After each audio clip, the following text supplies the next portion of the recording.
दोस्तों, कहानी के पिछले भाग में हमने आपको बताया था महाभारत की कहानी कि कैसे भारतवर्ष का निर्माण हुआ और कैसे राजा भरत के नाम पर भारतवर्ष बना और कैसे उन्होंने भूमन्यु को अपना उत्तराधिकारी बनाया। इस कहानी में हम देखेंगे कैसे राजा शांतनु और गंगा का मिलन होता है और कैसे होता है भीष्म का जन्म। तो कहानी की शुरुआत में हमें दिखाया जाता है कि राजा शांतनु नदी किनारे शिकार करने जाते हैं, जहां उन्हें माता गंगा नदी से आती हुई दिखाई देती है, जिसे देखकर महाराज शांतनु मंत्रमुग्ध हो जाते हैं और तुरंत माता गंगा से विवाह करने का प्रस्ताव रखते हैं। प्रस्ताव सुनकर माता गंगा कहती है, हे राजन, मैं आपसे विवाह कर सकती हूँ, किंतु मेरी एक शर्त है। विवाह के उपरांत मैं जो कुछ भी करूंगी आप मुझे उसमें नहीं रोकेंगे, अन्यथा मैं आपको छोड़कर चली जाऊंगी। महाराज शांतनु माता गंगा की ये शर्त हंसते हंसते स्वीकार करते हैं और धूमधाम से उनकी शादी हो जाती है।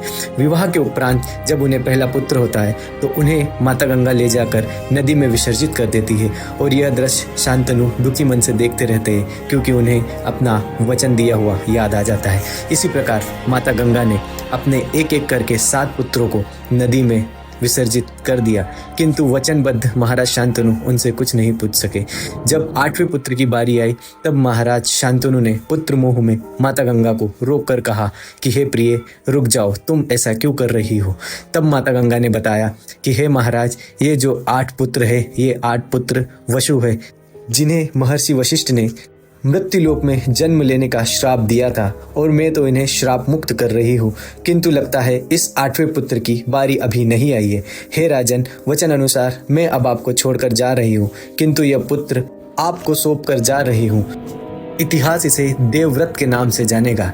इसके पश्चात हमें दिखाया जाता है कि देवव्रत जैसे जैसे बड़े होते जाते हैं, एक राजकुमार की तरह सारी चीज़ें सीखते हैं, जैसे घुड़सवारी, धनुष बाण चलाना, और जैसे जैसे समय बीतता जाता है वह एक वयस्क योद्धा में परिवर्तित हो जाते हैं और शांतनु उन्हें राजकुमार बनाने का प्रण लेते हैं। इसके आगे की कहानी में हम जानेंगे कौन थी सत्यवती और क्या थी सत्यवती के पिता की शर्त महाराज शांतनु से विवाह के लिए और कैसे देवव्रत बना भीष्म।